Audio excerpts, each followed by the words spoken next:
오늘 본문의 말씀은 사도 바울이 아들 같은 제자요 사역자인 디모데에게 당부한 말씀입니다.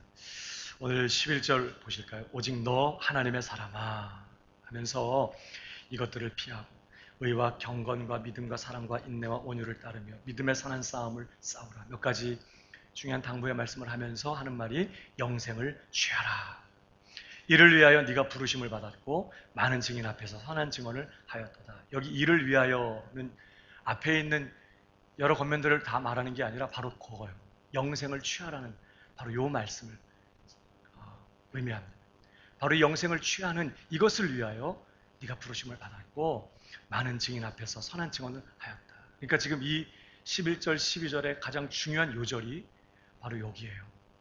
영생을 취하라는 거죠. 한번 따라 하십시다. 영생을 취하라. 그 앞에 있는 몇 가지 권면들이 다 이 영생을 취하라는 권면에 초점을 맞추고 있습니다. 지금 바울이 디모데에게 너 영생을 취하라 이렇게 당부하고 있습니다. 여러분 좀 궁금하지 않습니까? 디모데는 이미 구원받은 신자입니다. 그 말은 그가 이미 영생을 소유하고 있다는 뜻이에요. 예수님께서 뭐라고 말씀하셨죠? 요한복음 5장을 보십시오.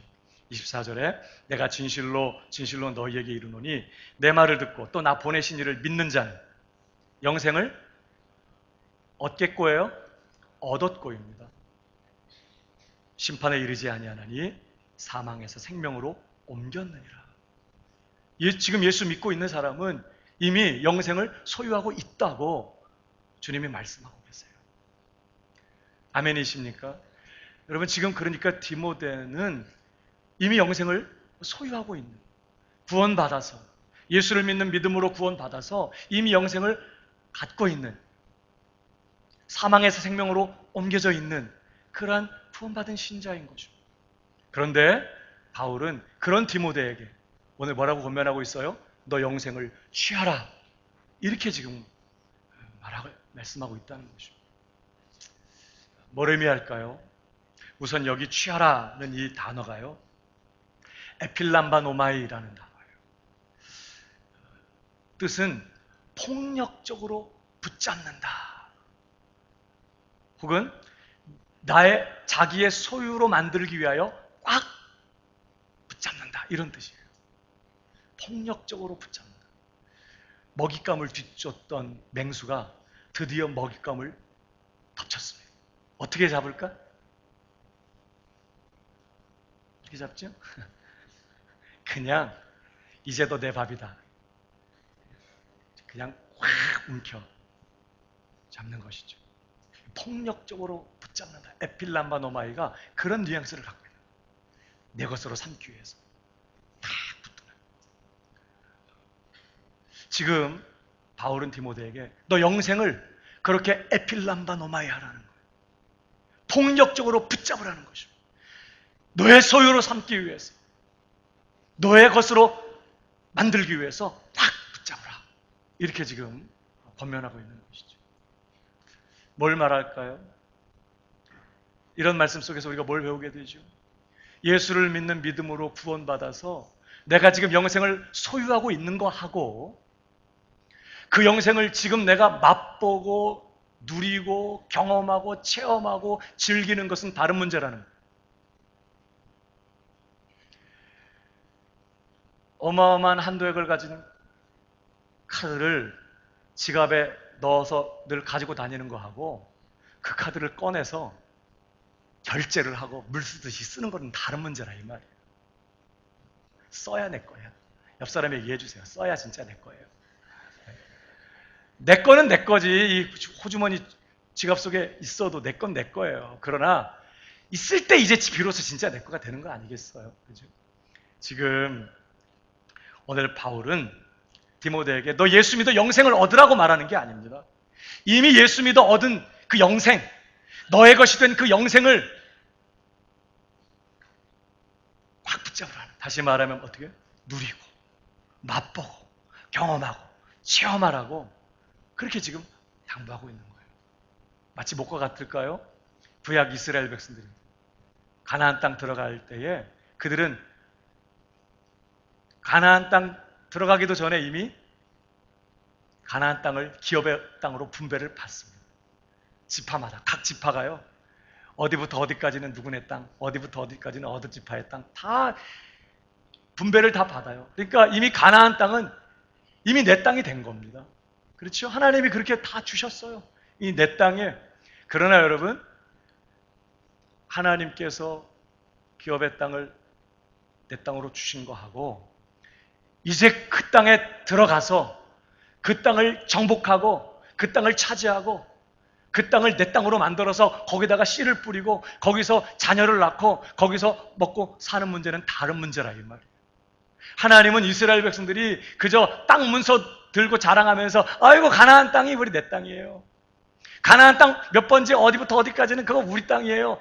이러고 있는 게 아니라 이제 그 땅에 들어가서 이 땅이네요 주님, 여기네요. 그러면서 거기에 살고 있는 가나안 족속들을 다 몰아내고 그 땅을 정복하고 취하여서 거기다 씨를 뿌리고 거기에서 나는 소산들을 먹고 마시면서 자녀 낳고 거기서 살게 되기를 하나님은 바라셨던 것이죠. 이미 하나님이 기업으로 주신 내 땅에 들어가서 그 땅을 취하고 정복하고 그 땅에서 정말 복된 삶을 사는 것이 하나님의 계획이었어요. 오늘 이 영생을 취하라는 말씀도 바로 그런 의미인 거죠. 하나님은 예수 그리스도를 믿는 저와 여러분에게 이미 영생을 주신 줄을 믿으시기 바랍니다. 옆 사람에게 얘기해 주세요. 영생을 가지셨어요. 믿는 자는 이미 영생을 얻었다고 말씀했습니다. 우리 모두가 그 영생을 소유하고 있어요. 그러나 하나님은요, 그저 그 영생을 소유하고 있는 것 정도가 아니라 이제 내 것된 그 영생을 믿음으로 취하기를 원하시는 거예요.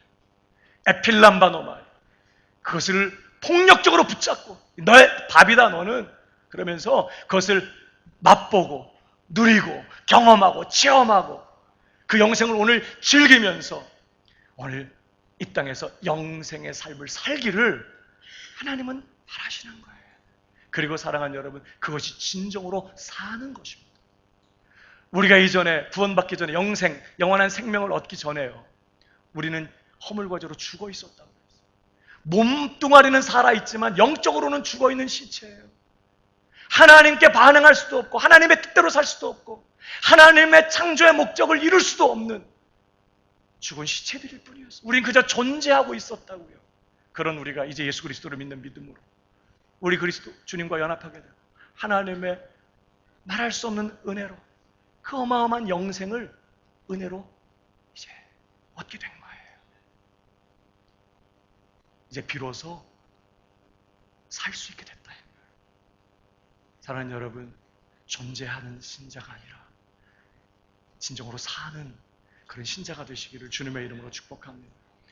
영생을 오늘 맛보고 그 영생을 누리고 그 영생을 체험하면서 이 땅에서 천국을 사는 그런 성도가 되어야 하는 거예요. 새해 더욱 영생을 누리며 맛보는 삶이 되시기를 주님의 이름으로 축복합니다.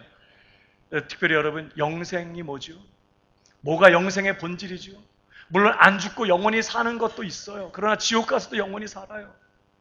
영생의 본질은 그저 안 죽고 영원히 사는 것만이 아니라고 했습니다. 우리 예수님께서 분명하게 영생의 정의를 내려주셨어요. 요한복음 3장 17장 3절이요. 요한복음 17장 3절 다 같이 시작. 참 하나님과 그가 보내신 자 예수 그리스도를 아는 것입니다. 영생은 뭐라고요? 하나님과 그가 보내신 자 예수 그리스도를 아는 것입니다. 이 안다는 이 단어는 부부가 함께 한 집에서 사는 것을 의미할 때 사용했던 단어예요. 머리로, 이론적으로, 지식적으로, 관념적으로 아는 정도가 아니라 함께 살면서 친밀한 교제를 통해서 인격적으로, 경험적으로, 체험적으로 상대방을 아는 것을 말해요. 영생은 그렇게 하나님을, 예수 그리스도를 인격적으로 정말 친밀하게 교제하는 것을 통해서 오늘 하나님과 함께 살면서 말이에요. 하나님과 친밀하게 교제하는 삶을 통해 경험적으로, 체험적으로 하나님을 알아가는 거예요. 그 하나님의 선하심, 그 하나님의 부요하심, 그 하나님의 신실하심, 그 하나님의 함께하심, 그 하나님의 넉넉하심을 오늘 맛보고 체험하고 누리면서 이전에 알지 못했던 그 하나님의 크심을 오늘 새롭게 깨닫게 되고, 이전에 경험하지 못했던 하나님의 선하심과 그 신실하심을 오늘 새롭게 알게 되고, 하나님, 당신 같은 분 없으십니다. 그 하나님 때문에 놀라고 감격하고 그 하나님을 이래서 기뻐하게 되고 그 하나님을 최고로 기뻐하게 되는, 여러분, 그것이 영생의 본질이에요. 그리고 신자는 그 영생을 이 땅에서부터 살아요. 그리고 영원히 살게 되는 거죠. 중요한 것은요, 오늘 이 영생을 바울은 지금 오늘 이곳에서 체험하고 누리고 경험하고 맛보아야 한다고 지금 말하는 거죠. 그저 영생을 가지고 죽은 다음에 저 천국 가서 영생 누릴 생각하지 말고 영생을 취하라, 이 말은 오늘 그 영생을 누리라는 거예요. 오늘 그 영생을 맛보라는 것입니다. 함께 하시는 하나님의 임재 안에서 하루를 시작하고 하루를 살고 하루를 마감하면서 그 하나님의 손을 붙들고 그 하나님의 선하심과 신실하심 안에서 오늘 한 걸음 한 걸음을 걸으며 하나님의 그 부유하심을 오늘 누리며 사는, 그리고 이전보다 더 깊이 하나님을 알게 되고 사랑하게 되고 신뢰하게 되면서 더 하나님을 기뻐하고 즐거워하는 그 천국의 삶을 오늘 빼앗기지 말고 여기서 살아가라고 지금 디모데에게 권면하고 있는 것이죠. 그래서 여러분 이 12절을 다시 보세요. 믿음의 선한 싸움을 싸우라, 영생을 취하라 그러면서 이를 위하여, 여기 이를 위하는 바로 그 앞에 있는 영생을 취하라는 거예요.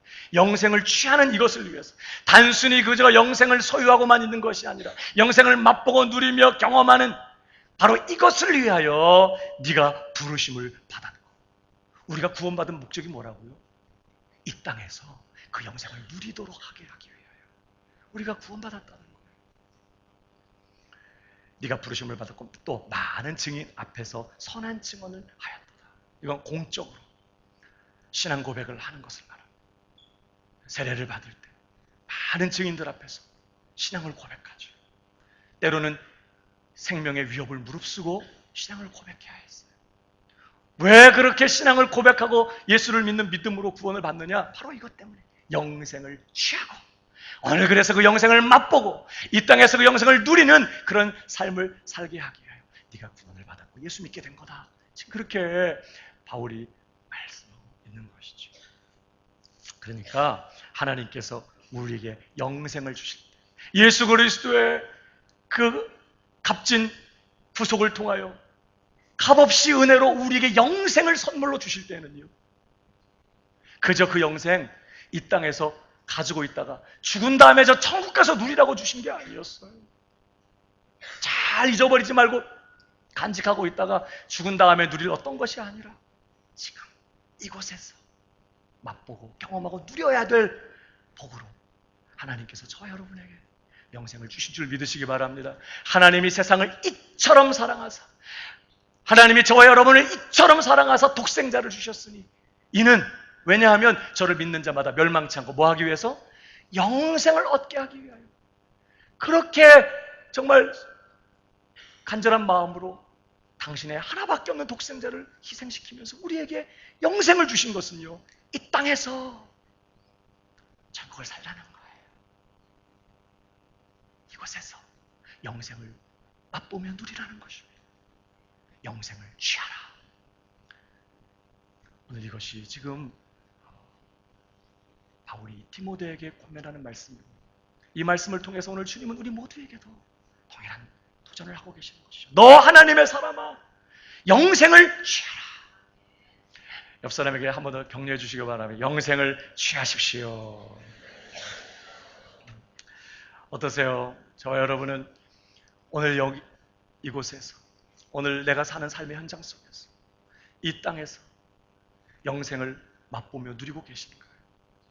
새해도 영생을 맛보게 되기를 주님의 이름으로 축복합니다. 영생을 취하는 올 한 해가 되십시오. 자, 한 걸음 더 나가서요. 우리가 영생을 취하기 위하여, 오늘 이 영생을 맛보며 경험하며 누리는 그런 삶을 살기 위하여 우리에게 필요한 것이 몇 가지가 있다는 사실을 본문이 우리에게 가르쳐줘요. 이스라엘 백성들이 하나님께서 자신들의 기업으로 주신 그 땅, 이제 자신들의 소유가 된 그 땅 차지하기 위해서 그들은 어떻게 했어요? 요단강을 건너서 가나안 땅에 들어갔어요. 그리고 그곳에 가서 아주 피나는 정복 전쟁을 치렀습니다. 그렇게 하나님이 내게 주신 기업의 땅을 취하였던 것처럼 우리에게도 마찬가지. 예수 믿는 믿음을 통하여 값없이 우리에게 주신 이 영생의 복을 오늘 우리가 취하고 경험하고 맛보기 위하여 우리에게 세 가지 믿음의 도전이 필요하다고 오늘 우리에게 가르쳐주고 있습니다. 그 첫 번째가요, 바로 피하라는 것입니다. 한번 따라 하십시다. 피하라. 11절을 보세요. 오직 너 하나님의 사람아 이것들을 피하고, 지금 영생을 취하라는 이 말을 하기 위해서 먼저 꺼낸 말이에요. 영생을 취하기 위하여 먼저 해야 될 게 있다는 거예요. 그건 바로 이것들을 피하라는 것입니다. 여기 피하라는 이 단어의 원문의 단어 뜻은요, 떠나다 혹은 피하다 하는 뜻입니다. 현재 명령형입니다. 여러분, 헬라어가 현재형일 때는요, 동작이 계속 반복적으로 진행되고 있는 것을 의미해요. 단어로 끝난 게 아니라. 그러니까 떠나는데 계속 떠나. 자, 여기서 떠나요. 계속 떠나. 그러면 시간이 갈수록 어떻게 되죠? 점점 멀어져. 더 멀어지는 것입니다. 그러니까 여기 피하라 이 말은 그냥 이렇게 가다가 뭐 이렇게 피하는 이런 게 아닌 것입니다. 떠나는 거예요. 떠나되 멀리 가는 것입니다. 멀리 도망하는 것을 말해요. 그렇게 피하는 걸 말하는 것입니다. 살기 위하여 진정으로 존재하는 것이 아니라 진정으로 사는 그런 삶을 위하여 멀리 도망해야 된다고 말씀하는 거예요. 뭐로부터? 이것들로부터. 이것들이 뭐예요? 이제 바로 그 앞에 있는 구절들에 있겠죠. 3절부터 10절까지의 내용들을 의미하고 있습니다. 우리가 다 읽지 않았지만 그 앞에 있는 3절부터 10절까지는요, 바울이 그 당시에 교회를 공격하고 있었던 이단자들, 거짓 교사들에 대해서 경계한 말씀입니다. 그들의 악한 행태에 대해서 지적한 그런 내용들인데, 내용을 한번 보실까요? 거기 보면 3절에 누구든지 다른 교훈을 하며 바른 말, 곧 우리 주 예수 그리스도의 말씀과 경건에 관한 교훈을 따르지 아니하면, 이 사람들이 다 지금 그 당시에 교회를 어지럽히던 거짓 교사들이었거든요. 그들은 하나님의 말씀에서 떠나 있습니다. 복음에서 떠나 있습니다.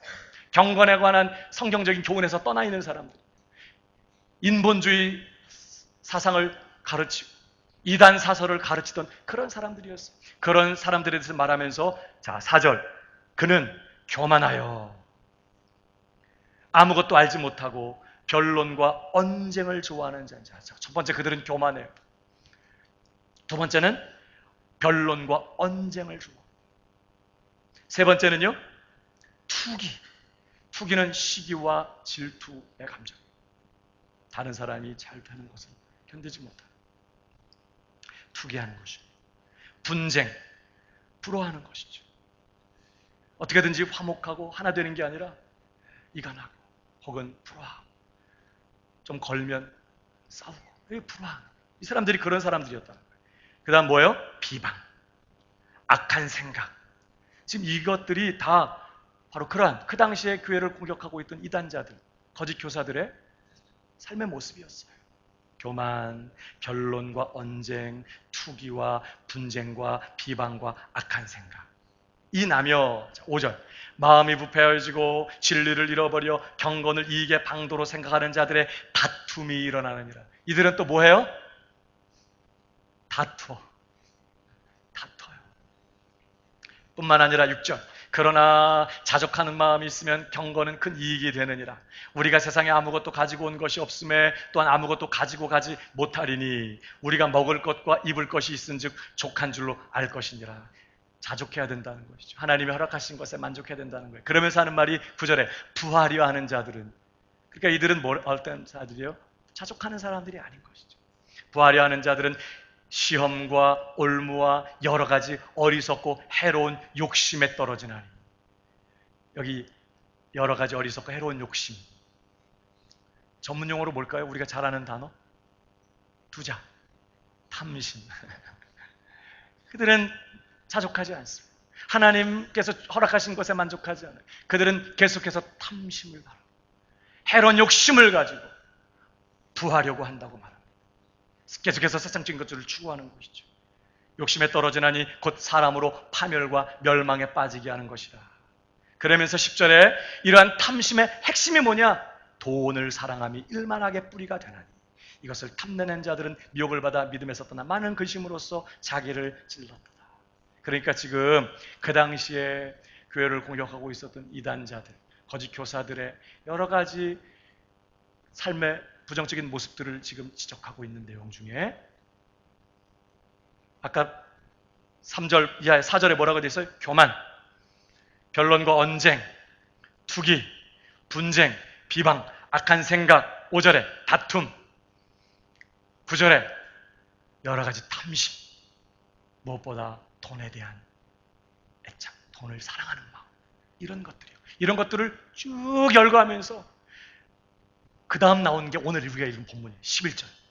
오직 너 하나님의 사람아, 너는 이것들로부터 피하라.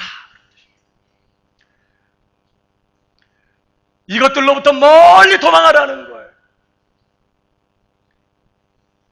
사람들을 멸망에 빠뜨리게 더럽히고 망하게 만든 이런 멸망의 요소들로부터 멀리 도망치라는 거예요.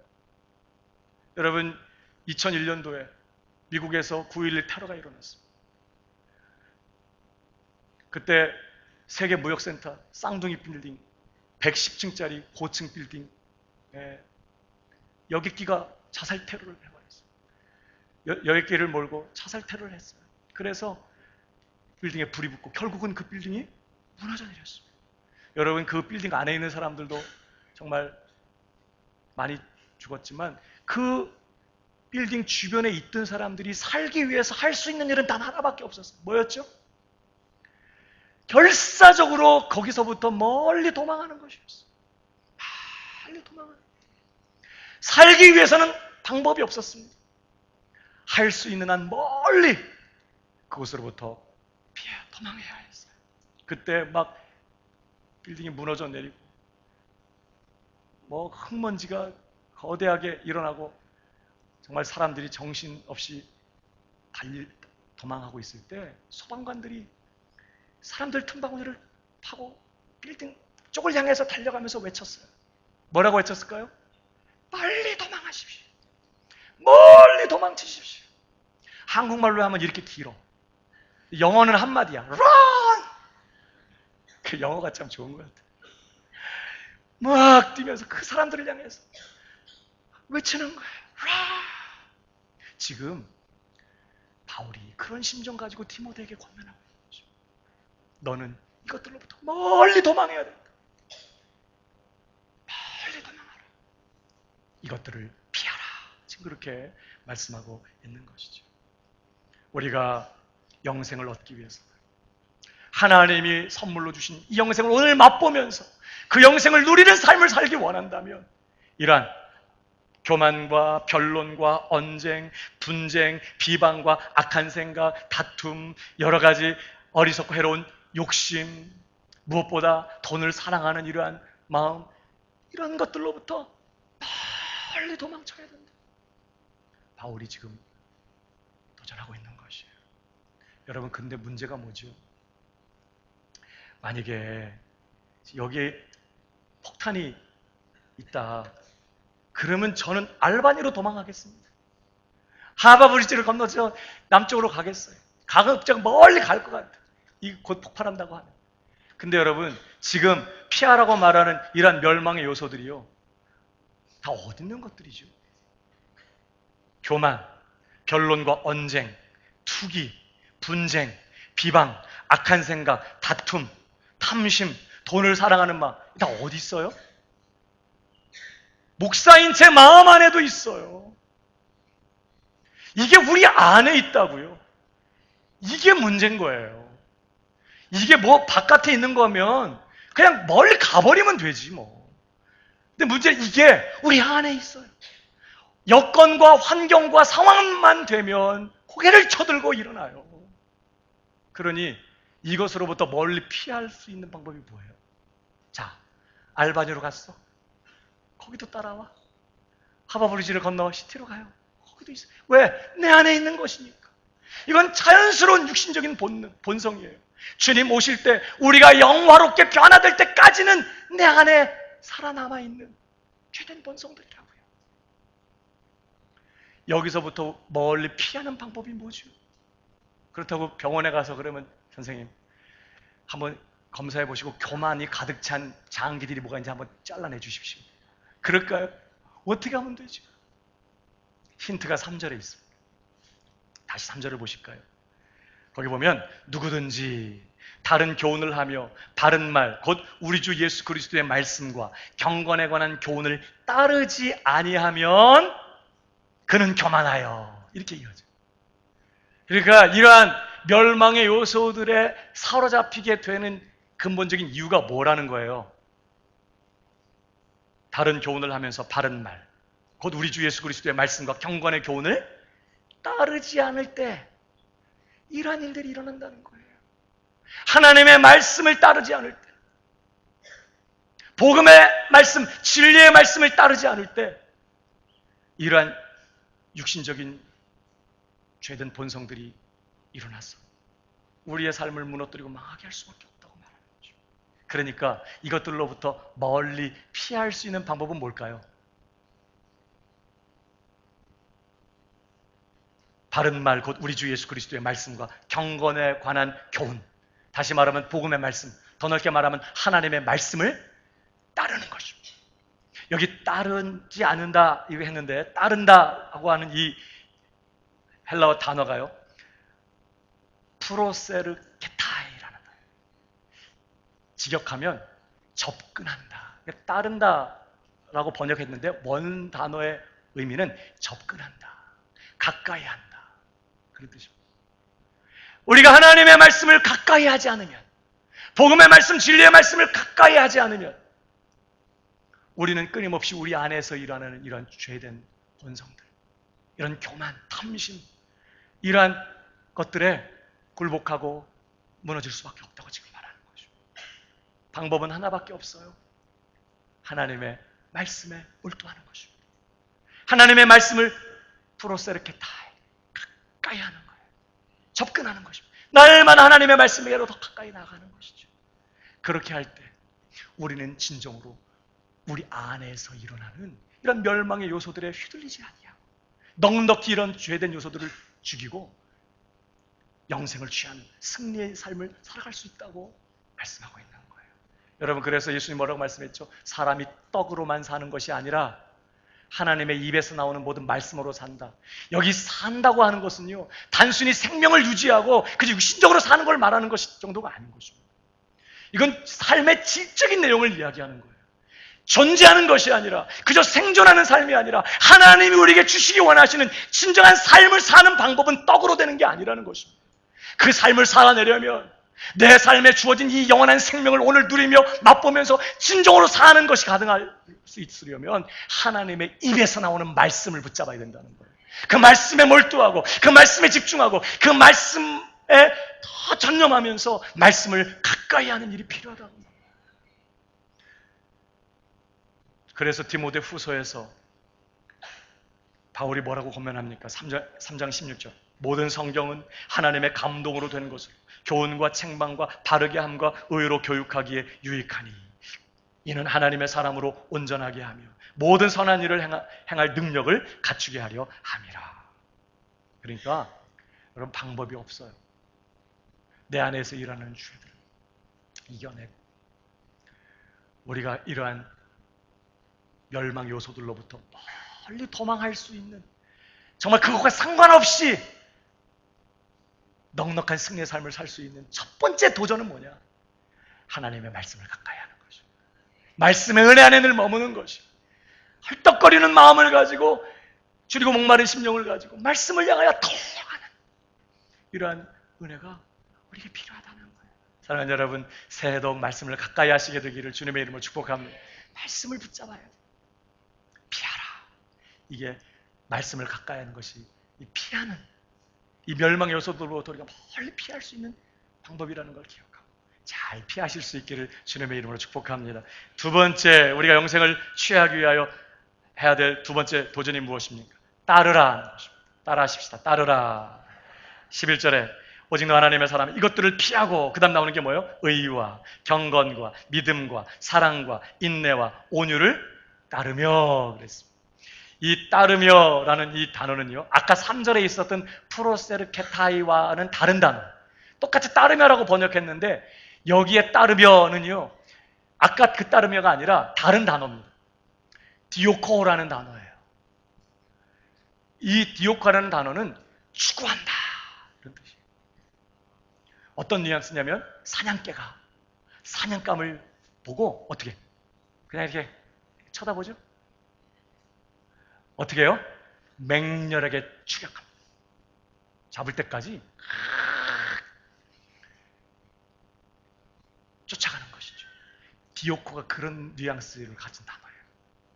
그러니까 따르는데 그냥 졸졸졸 따라가는 정도가 아니라 맹렬하게 추격하고 추구하고 쫓아가는. 그래서 이 개역 개정판은 따르며 이렇게 번역했는데 우리가 앞에 썼던 개역 한글판 성경은요, 쫓으며 이렇게 번역했어요. 전 그게 더 좋더라고요. 쫓아가라는 거예요. 옛날에 뭐 초등학교 다닐 때 애들하고 놀면서 누굴 이렇게 쫓아가 본 적 있습니까? 누굴 붙잡기 위해서 쫓아갈 때. 그렇게 전심전력하여 붙잡기 위하여 쫓아가는 그런 단어예요. 따르라. 뭘 그렇게 쫓아가라고요? 6가지입니다. 의와 경건과 믿음, 사랑과 인내와 온유. 이 6가지. 근데요, 이 6가지가요, 앞에 3가지는 하나님과의 관계에서 필요한 거예요. 하나님과의 관계에서 필요한 덕목. 뒤에 3가지는 사람과의 관계에서 필요한 것이고. 자, 하나님과의 관계에서 첫 번째 뭐요? 의. 의는 뭘까요? 우리가 예수 믿어 의롭다함을 받은 의를 말하는 게 아니라 그렇게 의롭다함을 얻게 된 신자들이 이제 예수 그리스도 안에서 성령의 능력을 힘입고 하나님의 은혜를 힘입어서 이제는 하나님의 말씀과 일치되는 삶을 살고 하나님의 뜻과 일치되는 삶을 살아가는, 그래서 하나님을 기쁘시게 하는 삶을 살아가는 것을 말해요. 그걸 의라고 말해요. 의롭게 살아라. 이제 의인 됐으니 하나님의 자녀답게 의롭게 살아가라. 이렇게 말할 때는 그런 뜻인 것입니다. 하나님의 뜻에 일치된, 하나님의 말씀에 일치된 그런 삶을 의미해요. 그래서 하나님을 기쁘시게 하는 삶을 사는 것, 이게 의.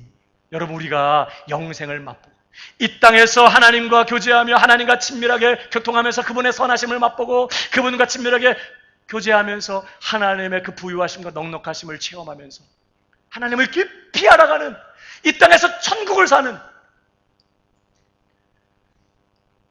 그런 삶을 살기 위해서 우리는 의로워야 된다는 거죠.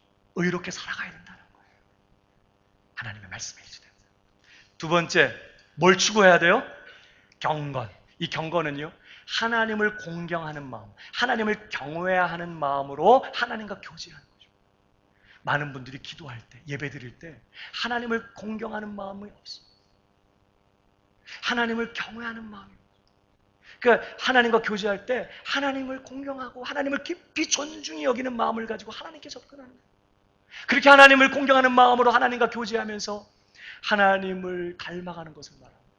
이 경건이라는 단어, godliness, godly, 하나님 같은 그런 거잖아요. 그러니까 하나님을 본받고 하나님을 닮아가. 자꾸 하나님과 만나니까, 하나님과 교제하니까, 하나님을 바라보니까 자꾸 하나님을 닮아가게 되는 거예요.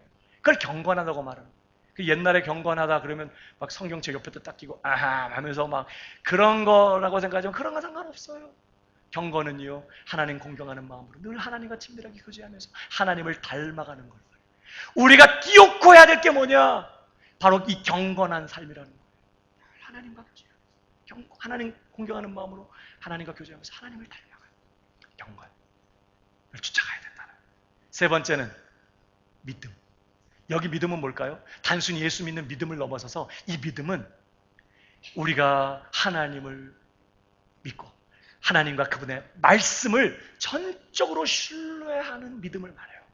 예수 믿는 믿음에서 더 나아가서, 예수 믿는 믿음에서 이제 우리가 더 성장해서 이제는 하나님을 알고 하나님을 맛보면서 우리는 더욱 깊이 하나님을 알아가요. 하나님을 더욱 신뢰하게 됩니다. 그러면서 이전보다 더 하나님을 그리고 그분의 말씀을 전적으로 신뢰하는 믿음의 사람으로 자라가게 되거든요. 우리가 바로 이러한 믿음을 추구해야 된다는 것이에요. 그래서 우리 신자들은요, 하나님께서 가라사대 하나님은 팥으로 매주를 쓰느니라 이래도 우리는 아멘 하기로 한 사람들. 무슨 말인지 몰라요 또? 팥으로는 매주 못 써요. 매주를 쓰려면 콩으로 해야 돼. 팥은 안 돼. 그렇지만 우리는 뭐 하기로 결정한 사람들이 하나님이 팥으로 매주 만드시겠대. 그럼 뭐 하는 사람? 하나님 어떻게 가능합니까? 안 됩니다. 콩을 잘못 말씀하신 거죠? 콩이죠. 콩 사올게요. 콩. 우리 그렇게 하기로 하지 않은 거예요. 이제부터. 하나님이 말씀하시면 그럼 하나님이 말씀하셨으면 하나님이 하시겠지. 하나님의 말씀 앞에 우리는 무조건 아멘 하기로 한 사람들인 것이죠. 하나님과 그분의 말씀에 전적으로 신뢰하는 거예요. 그 증거가 순종으로 나타나는 거죠. 그가 진짜로 하나님을 신뢰하느냐, 그분의 말씀을 신뢰하느냐, 순종으로 나타나는 거예요. 우리가 맹렬하게 추구하고 맹렬하게 쫓아가야 될 게 뭐냐면 하나님에 대한 이런 절대적인 신뢰, 이런 믿음을 그냥 붙잡아야 된다. 내 것으로. 의와 경건과 믿음, 이걸 쫓아가야 돼. 하나님과 교제하는 삶을 살아야 돼. 뿐만 아니라 사람들과의 관계에서도 중요해요. 하나님과의 관계만 중요한 거 아닙니다. 사람과의 관계가 열려 있어야 하나님과도 교통이 막히지 않아요. 그래서 베드로서에도 보면 남편들에게 아내들을 존중히 여기고 사랑하라고. 왜? 너희 기도가 막히지 않게 하라고요. 기도가 막힌다는 게 목이 막힌다는 게 아니라 하나님과의 교통이 막히지 않아요. 기도하면 하나님이 들으시고 응답하시고 하나님과 거침없는 교제가 가능하려면 남편은 아내 사랑하고 아내와 막힘이 없어야 된다는 거예요. 아내도 하나님과 막힘이 없으려면 남편과 막힘이 없어야 돼. 애들과도 막힘이 없어야 되는 겁니다. 그러니까 사랑과의 관계 중에 거기에 필요한 덕목이 3가지. 사랑, 인내, 온유. 사랑은 하나님의 사랑을 본받아서, 나를 사랑하신 그 하나님의 사랑 본받아서 다른 사람을 조건 없이 사랑하는 걸 말해요. 늘 우리가 말하는 아가페, 사랑.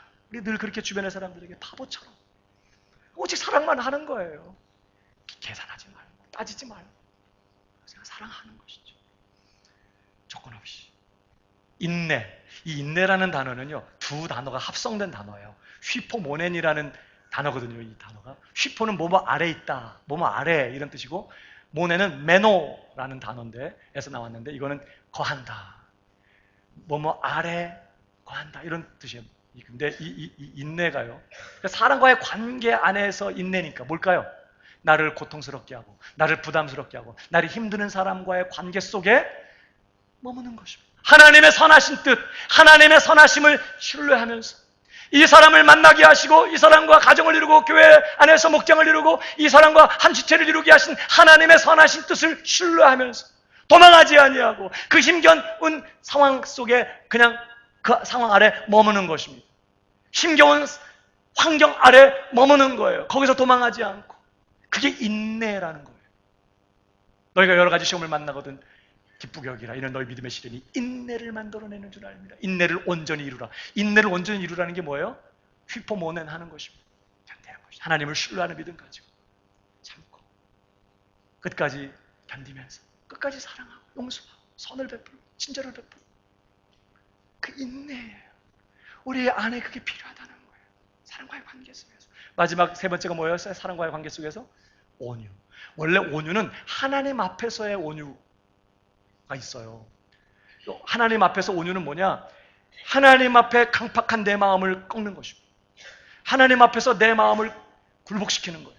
하나님이 명령하시면 내 혈기대로, 내 감정대로, 내 옛 습관대로 하는 것이 아니라 아멘, 하나님 앞에서 굴복하는 것입니다. 그러한 하나님 앞에서 굴복하는 그 온유가 사람들과의 관계에서는 어떻게 나타날까요? 그래서 하나님 우리에게 뭐라고 말씀해요? 내가 너희 사랑하고 같이 너희도 서로 사랑해라. 그러니까 이 온유는 사람과의 관계 속에서 어떻게 나타날까? 나에게 적대감을 가지고 나를 공격하는 사람에게조차도 반감을 가지고 공격하는 것이 아니라 끝까지 사랑하는 거예요. 부드럽게 대하는 것이죠. 친절하게 대하는 거예요. 사랑으로 대하는 것이죠. 온유입니다. 우리가 영생을 맛보며 오늘 영생을 누리며 이곳에서 초막이나 궁궐이나 빈들이나 내가 어느 곳에 있든지 내 주 예수 모신 곳이 그것이 그 어디나 하늘나라 고백하는 거죠. 우리가 이곳에서 주님과 교제하면서 영생을 맛보며 천국을 살아가는 삶을 살기 위하여 우리는 하나님 앞에서 의롭고 경건하고 신실해야 돼요. 끝까지 하나님을 신뢰하는 믿음에 선들지 않는 것이지. 의롭고 경건하고 신실하고 사람들과의 관계에서는요 사랑과 인내와 온유함으로 이것을 우리가 맹렬하게 추구해야만 그리고 이것을 붙잡아야만 하나님과도 막힘없는 교제가 가능합니다. 따르라 이렇게 지금 말씀하면서 이것을 당부하고 있는 것이죠. 여러분 사실 이런 성품이요 의와 경건과 믿음 사랑과 인내와 온유 이게 사실 누구의 성품이에요? 이 예수님 우리 주님의 성품이세요. 그러니까 사실 이러한 말씀은 한마디로 말하면 우리가 예수님을 온전히 본받고 철저하게 주님을 닮아가는 일을 기억해야 된다는 거예요. 맹렬하게 그것을 추구해야 된다는 거예요. 여러분 올 한 해 저와 여러분의 간절한 소망 더욱 예수님 닮게 되기를 주님의 이름으로 축복합니다. 더 주님 본받기를 사모하고 가정에서 남편을 대하든지 아내를 대하든지 자녀를 대하든지 목장 식구들을 대하든지 누구를 대하든지 어떤 형편 어떤 상황 속에 있든지 하나님 앞에서 의롭고 경건하고 신실하게 사람들과 관계 속에는 늘 사랑과 인내와 온유함으로 거기에 다른 어떤 것 껴들지 못하게 오직 주 예수님만 드러나고 주 예수님을 더 닮고 주 예수님을 본받기를 열렬하게 맹렬하게 소원하면서 그렇게 주님을 닮아가는 일을 추구하는 이 삶의 도전이 필요하다고 바울이 지금 디모데에게 권면하고 있어요. 따르라. 저는 이렇게 바꾸고 싶어요. 쫓아라. 이렇게. 쫓아가야 돼. 더욱 주 예수님 닮아가게 되기를 축복합니다. 마지막 세 번째. 싸우라. 한번 따라 하십시오. 싸우라. 자, 세 번째 도전은 싸우라는 것입니다. 12절. 믿음의 선한 싸움을 싸우라. 그래 놓고 이제 영생을 취하라. 이렇게 나오죠. 믿음의 선한 싸움을 싸우라. 선한 싸움을 싸우는데 믿음의 선한 싸움이에요. 여기 믿음은 피스테오스라는 단어인데 이것은 하나님께 대한 믿음을 말합니다. 하나님과 하나님의 말씀을 절대적으로 신뢰하는 우리가 다른 사람들도 신뢰하고 믿지만 여기서 말하는 의미는 하나님께 대한 전적인 신뢰, 하나님께 대한 믿음을 말합니다. 그 믿음의 선한 싸움은 물론 우리가 신앙생활하면서 여러 가지 믿음의 선한 싸움이라고 표현할 싸움들이 있어요. 일단 악한 세상과 싸워야 돼요. 세상의 가치관, 세상의 풍조, 세상의 유행, 성경적이지 않은 세속적인 그런 가치관과 유행과 우리는 싸워요. 우리 안의 역사는 죄와 싸워요.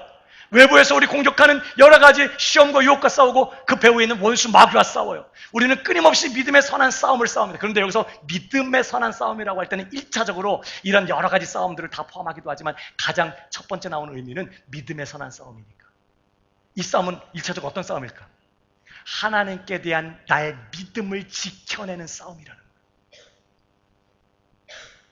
여러분 우리가 살면서요 신앙생활하면서 아주 다양한 시험을 당하게 됩니다. 어려운 상황과 환경을 통해서 사람들을 통해서 여러 가지 시험을 만나요. 근데 바울은 야고보 사도는 이러한 시험을 그 본질의 시험의 본질을 이렇게 설명했습니다. 야고보서 1장을 보십시오. 내 형제들아 너희가 여러 가지 시험을 당하거든 온전히 기쁘게 여기라. 그래놓고 이는 너희 믿음의 시련이 인내를 만들어낸 줄 압니다. 자, 여러 가지 시험이라는 단어를 뭘로 바꿨어요? 믿음의 시련이라는 단어로 다시 바꿨어요. 여러 가지 시험이 사실은 믿음의 시련이라는 거예요. 우리의 믿음을 흔드는 하나님께 대한 우리의 믿음을 흔드는 그런 공격이라는 것입니다. 근데 왜 하나님이 이런 여러 가지 시험, 다시 말하면 하나님께 대한 믿음을 흔드는 이 믿음의 시련을 허락하실까? 이러한 시련을 극복하는 과정을 통해 우리 믿음이 강해지거든요. 어려운 상황 속에서 믿음으로 결정하고 믿음으로 도전하고 믿음으로 행동하는 것을 통해 우리 믿음은 강해지게 돼 있어요. 믿음은요, 그냥 이론적으로 내가 믿어야지 이렇게 해서 강해지지 않습니다. 살아봐야 되는 거예요. 믿음으로 결정하고 믿음으로 극복하고 믿음으로 뚫어내 봐야 되는 거예요. 그런 믿음이 커지는 것이죠. 그 하나님께서 이런 여러 가지 시험을 우리 삶에 허락하신 이유는 우리 믿음을 실현하셔서 깊고 강하게 우리의 믿음을 성장시키기 위하여 하신다는 거예요. 이 말씀이 지금 갖고 있는 의미가. 그러니까 여러 가지 시험들이 이 본질적으로 우리 믿음을 흔드는 공격이라는. 그러니까 믿음의 선한 싸움은 뭘까요? 여러 가지 시험을 당하고 어려운 환경과 상황 속에 우리가 들어가게 될 때 믿음의 선한 싸움은 그런 상황 속에서 우리의 믿음을, 하나님께 대한 우리의 믿음을 흔드는 이런 상황 속에서 하나님께 대한 우리 믿음을 지켜내는 싸움인 것입니다. 생각으로, 여러 가지 눈에 보이는 것들로, 감정적으로 우리를 위축시키고, 하나님 정말 살아계셔? 하나님 정말 선하신 분이야? 하나님 정말 나 사랑하는 거 맞아? 하나님 정말 오늘 살아계시면 나와 함께하는 거 맞아? 하나님 정말 내 가정에, 우리 교회에 함께하시는 거 맞아? 돌아가는 형편과 상황들을 볼 때 그런 시험들이 이렇게 온다고요. 하나님에 대한 믿음을 흔드는. 그럴 때 이 믿음의 선한 싸움은 뭐라고요? 그런 상황 속에서 여전히 하나님의 살아계심을 신뢰하는 것입니다. 하나님의 선하심을 신뢰하고, 그런 상황에서 여전히 하나님은 신실하시고 하나님은 여전히 나를 사랑하신다는 사실을, 그 믿음에 흔들리지 않고 그러한 믿음을 지키면서 계속해서 하나님을 기대하고 하나님의 행하실 일들을 바라보면서 순종하며 하나님의 뜻 가운데 거하면서 말씀 따라가는 것이죠. 이게 믿음의 선한 싸움의 본질이라는 거예요. 욥이요, 하루아침에 모든 걸 다 잃어버렸습니다. 몸에 병까지 들어 건강까지 잃어버렸어요. 다 잃어버렸어도 건강만 있다면 그래도 해볼 만한, 건강까지 잃어버렸어요. 그때 원수가 그 아내의 입술을 통해서 욥을 공격해요. 그래도 하나님께 대한 순전을 지키겠느냐? 하나님을 욕하고 죽으라는 거예요. 이게 마귀가 원하는 겁니다. 마귀가 욥을 공격할 때 가졌던 목적이에요. 하나님 선한 분 아니라는 거예요. 하나님 신실한 분이 아니라는 거예요. 하나님 의로운 분이 아니라는 거예요. 하나님 욕하고 원망하고 죽어버리라는 거예요. 이게 마귀가 한 공격의 핵심이었어요. 그럴 때 욥이 그런 상황 속에서 하나님 원망했죠? 그러면서 하나님 원망했죠? 그렇지 않았습니다. 주신 자도 하나님이시고 취하신 자도 하나님이시고 오직 하나님이 찬송을 받으실지로다. 그러면서 그가 땅에 엎드려 그 하나님께 경배했다고 했습니다. 그러니까 욥의 싸움의 핵심이 뭐예요? 그런 상황 속에서 여전히 하나님은 살아계시고 여전히 하나님은 신실하시고 그 하나님, 나와 함께 하시는 내 하나님은 내게 선하신 분이시고 그 하나님은 가장 복된 결과를 이루기 위하여 오늘 내 삶을 간섭하시는 그런 좋으신 하나님, 신실하신 하나님이라는 믿음의 확신을 가지고 지금 그 어려운 상황들을 이겨내고 있었던 것이죠. 그가 친구들이 와가지고 하도 말 갖고 괴롭히니까 그가 말로 좀 오바를 해요. 말로 좀 오바를 해서 뒤에 가서 하나님, 제가 무죄한 말로 이치를 얻었겠네요. 이게 회개하는 내용도 나오는데 중간에 보면 욥이 그런 말을 합니다. 나의 가는 길을 오직 그가 하시나니 그가 나를 단련하신 후에는 내가 정금같이 나올 것이다. 지금은 보이지 않아요. 왜 하나님 이런 삶을 허락하시는지, 이 끔찍한 재난과 고통을 내 삶에 허락하시는지 우린 이해하지 못해. 이해 안 돼요. 주변의 모든 사람들이 다 손가락질해요. 그런 상황 속에서도 하나님은 하신다. 하나님, 그분은 선하시고 그 하나님은 신실하시고 그가 오늘 한 걸음 한 걸음 내 발걸음을 이끌고 계시고 그가 이 모든 과정들이 지나간 후에는 복된 결말을 가지고 오실 것이다. 믿음의 선한 싸움을 싸운다는 건 이렇게 믿음으로 버티는 걸 말하는 거죠. 결국 욥기서가 어떻게 끝나요? 구약적인 표현으로 그가 잃어버렸던 것에 갑절로 다 갚아주십니다. 물론 아내는 하나였어요, 그냥. 그렇지만 모든 게 다 갑절이었어요. 자녀들 왜 무슨 소유 다 갑절이었어요. 그러니까 원수는 욥을 공격해서 그가 믿음을 버리고 믿음에서 떠나고 하나님을 배반하고 그가 그렇게 믿음에서 떨어지기를 원해서 공격했지만 하나님은 그 의도를 아시거든요. 그런 믿음의 시련을 허락하시면서 하나님의 의도는 뭐였어요? 지금도 좋지만 욥이 그러나 지금보다 갑절의 축복을 감당할 수 있는 믿음의 사람으로 하나님은 키워내기 위하여 그런다고 한번 해봐. 그리고 그가 당한 끔찍한 고난들을 허락하셔서 결국은 그가 갑절의 복을 구약적인 표현으로 말입니다. 감당할 수 있는 사람으로 완성해내시고 다듬어내시고 이게 하나님이셨어요. 그러니까 우리가 억울하고 답답하고 두렵고 고통스럽고 이해 안 되고 혼란스러운 상황 한복판에 지나갈 때에도 끊임없이 생각과 감정으로 원수가 우리를 공격하면서 하나님은 선하지 않아, 하나님 너 사랑하지 않아, 하나님 함께하지 않아, 하나님 넌 버렸어, 넌 복을 받지 못한 사람이야, 우리를 그렇게 공격할 때에도 우리는 믿음의 선한 싸움을 싸워야 하는 것입니다. 그런 부정적인 생각들을 몰아내고 여전히 하나님은 신실하신 하나님이십니다. 여전히 하나님은 선하신 분이십니다. 하나님은 복된 결말을 작정하시고 이 모든 상황들을 허락하셨고 이 모든 것 합력하여 선을 이루고야 마실 복되시고 신실하신 선하신 하나님이십니다. 난 하나님을 기대합니다. 하나님께 순종하겠습니다. 하나님의 뜻 가운데 거하겠습니다. 오늘 남들이 몰라주더라도 나는 하나님의 말씀 붙잡고 믿음으로 살면서 하나님 기쁘시게 하는 자리에 머물겠습니다. 이게 믿음의 선한 싸움을 싸우는 사람의 모습입니다.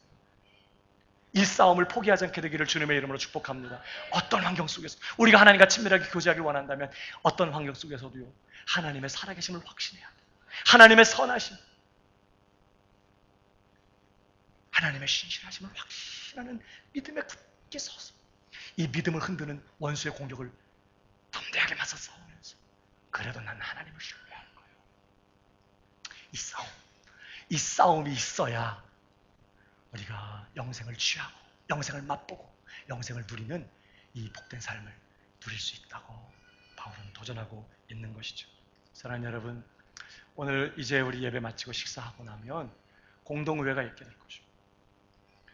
모든 세례교인들이 함께 모여서 중요한 결정을 하기 위하여 한 표 한 표 투표를 하게 될 거예요. 우리는 결과가 어떻게 나올지 알지 못해요.